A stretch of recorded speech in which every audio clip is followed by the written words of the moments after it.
O céu de Barcelona estava atingido por um tom de azul profundo, aquele momento efêmero em que o dia se despede e a noite começa a sussurrar seus segredos através das luzes da cidade. Júlia caminhava pelas ruas estreitas do bairro gótico, o som de seus sapatos ecoando contra as pedras antigas que pareciam guardar séculos de histórias não contadas. Para o mundo, ela era uma arquiteta de renome, especializada em restauração histórica, que acabara de retornar da vibrante Londres para sua terra natal.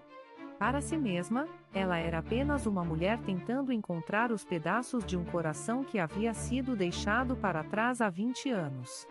O ar estava úmido, carregado com o cheiro de maresia e a promessa de chuva, um cenário que sempre a fazia recordar de promessas feitas sob o sol escaldante da infância. Barcelona continua a mesma, e ao mesmo tempo, parece ter esquecido quem eu sou.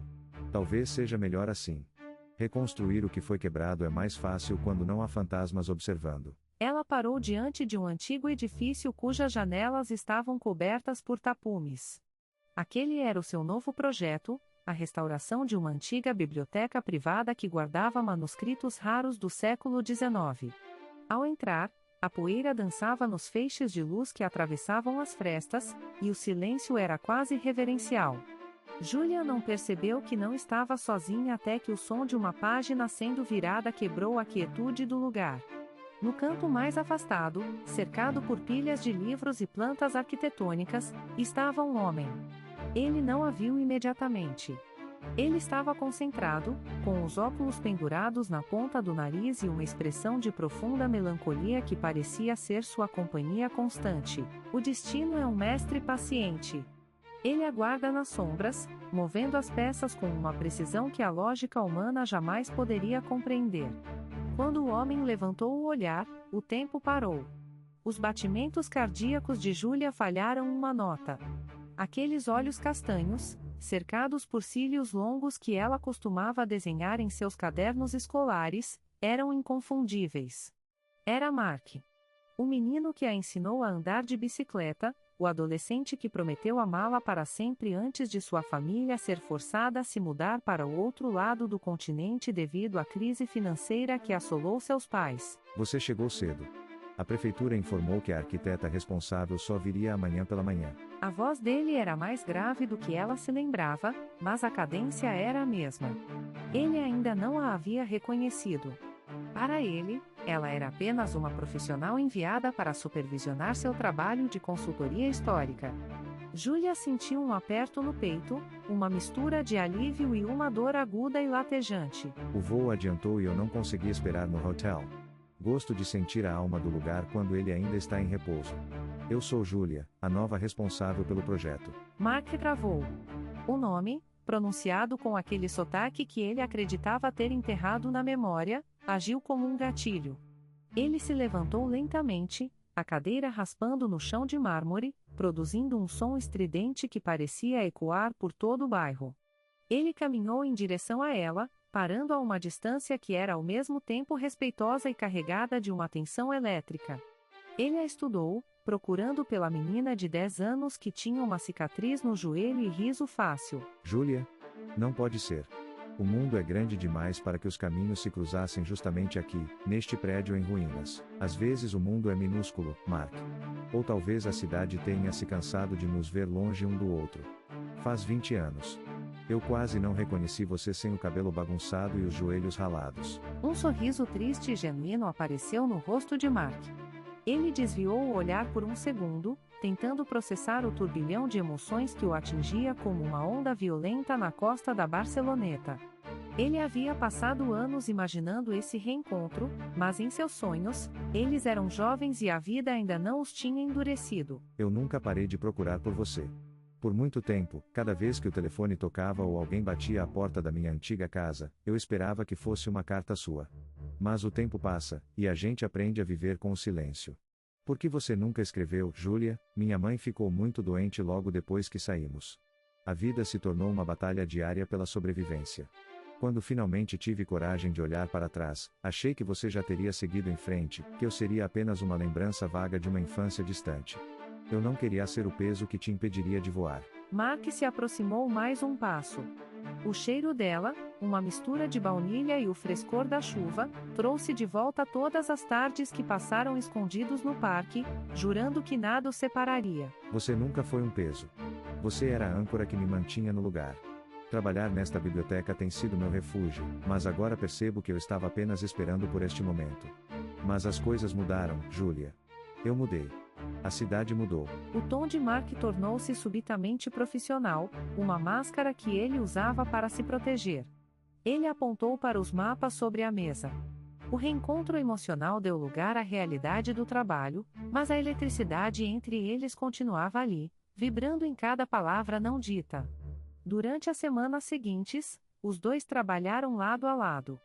Eles discutiam vigas de sustentação, estilos de afrescos e a preservação do papel antigo, mas sob a superfície, cada toque acidental de mão sobre uma planta baixa enviava choques de nostalgia através de seus corpos. Em uma tarde chuvosa, típica do outono catalão, eles encontraram uma caixa metálica escondida atrás de uma parede de tijolos que precisava ser demolida para a instalação de novos dutos. Julia a segurou com mãos trêmulas. A caixa estava enferrujada, mas lacrada com um cadeado antigo que Mark reconheceu instantaneamente. Essa é a caixa. A cápsula do tempo que enterramos no jardim da sua antiga casa antes de você partir. Como ela veio parar aqui, meu pai trabalhava na manutenção deste prédio na época. Ele deve ter pensado que este seria o lugar mais seguro do mundo para guardar nossas memórias, já que sua casa seria vendida.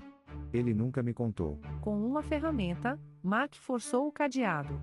Dentro, havia fotografias desbotadas, um anel de plástico barato e uma carta dobrada em 4 partes. Julia pegou a carta. Suas mãos tremiam tanto que ela quase a deixou cair. É a carta que escrevemos juntos. Você se lembra do que prometemos? Prometemos que, se o destino nos separasse, encontraríamos o caminho de volta um para o outro antes que a última luz da catedral se apagasse em nosso 30º aniversário. Hoje é o meu 30º aniversário, Mark. Eu nem tinha me dado conta. Com a correria da mudança e do trabalho, eu simplesmente esqueci. Mark olhou para o relógio de pulso. Eram quase 8 da noite. Ele pegou a mão de Julia, um gesto de urgência que rompeu todas as barreiras profissionais que eles tentaram construir. Venha comigo. Há algo que você precisa ver. O projeto pode esperar. O destino esperou 20 anos, não vou deixá-lo esperar mais um minuto. Eles correram pelas ruas de Barcelona, ignorando a chuva que agora caía com mais força, molhando suas roupas e fazendo com que Julia risse como a menina de 10 anos que ela costumava ser. Mark a levou até o topo dos bunkers del Carmel, de onde se podia ver toda a cidade estendida abaixo deles como um tapete de joias brilhantes. A Sagrada Família se erguia majestosa no horizonte, e as luzes da cidade começavam a piscar. Por que me trouxe aqui, Mark? Está frio e estamos ensopados. Porque daqui eu olhei para o céu todas as noites durante 20 anos, perguntando às estrelas onde você estava. Eu nunca segui em frente, Julia. Eu tive outros relacionamentos, eu tentei construir uma vida, mas sempre faltava uma peça. A peça que você levou consigo quando entrou naquele trem. Julia sentiu as lágrimas se misturarem às gotas de chuva em seu rosto. Ela deu um passo à frente, encurtando a distância final entre o passado e o presente. Eu tive tanto medo. Medo de que, ao voltar, eu descobrisse que você não era mais o meu Mark. Mas ao olhar para você agora, vejo que o tempo só serviu para polir o que já era precioso. Eu te amei em cada cidade por onde passei, em cada projeto que desenhei. Cada linha que eu traçava era, secretamente, um caminho tentando me levar de volta para casa. E minha casa é você. Mark estendeu a mão e tocou o rosto dela com uma ternura que parecia capaz de curar todas as feridas dos anos de ausência. Ele a puxou para perto, e quando seus lábios finalmente se encontraram, foi como se o universo inteiro desse um suspiro de alívio. Não era apenas um beijo de romance, era o fechamento de um ciclo, o cumprimento de uma profecia escrita por 2 crianças que não sabiam nada sobre o mundo, mas sabiam tudo sobre o amor. Não vamos mais perder tempo, Julia. As paredes daquela biblioteca podem levar meses para serem restauradas, mas o nosso futuro começa agora, neste segundo. Prometa-me uma coisa, Mark. Sem mais cartas guardadas, sem mais silêncios. Apenas nós, enfrentando o que vier, nesta cidade ou em qualquer outro lugar, eu prometo. E desta vez, eu não vou deixar você soltar a minha mão. Nunca mais. Enquanto a noite abraçava Barcelona, dois corações que haviam batido em ritmos diferentes e em lugares distantes finalmente encontraram a sincronia perfeita. O destino, satisfeito com sua obra, recolheu suas peças. O acaso tinha feito sua parte, mas o amor seria o responsável por construir o que o tempo tentou destruir.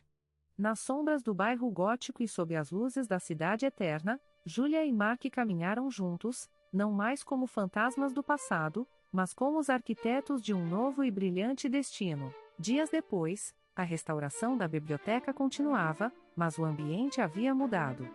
Não havia mais a melancolia pesada. As janelas foram abertas, deixando o sol de Barcelona inundar as estantes de madeira escura. Júlia e Mark trabalhavam em perfeita harmonia, trocando olhares que valiam mais do que qualquer manuscrito raro.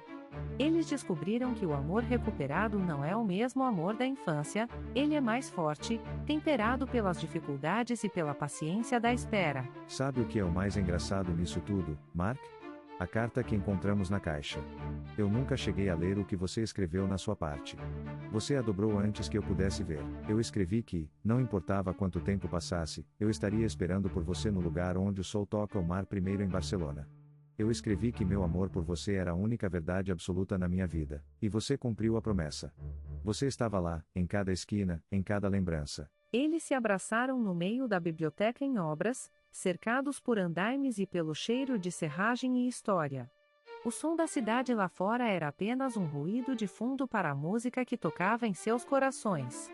O amor de infância, perdido nas brumas do tempo, havia retornado com a força de um furacão, provando que, quando duas almas estão destinadas a ficar juntas, nem mesmo o oceano mais vasto ou os anos mais longos podem mantê-las separadas por muito tempo.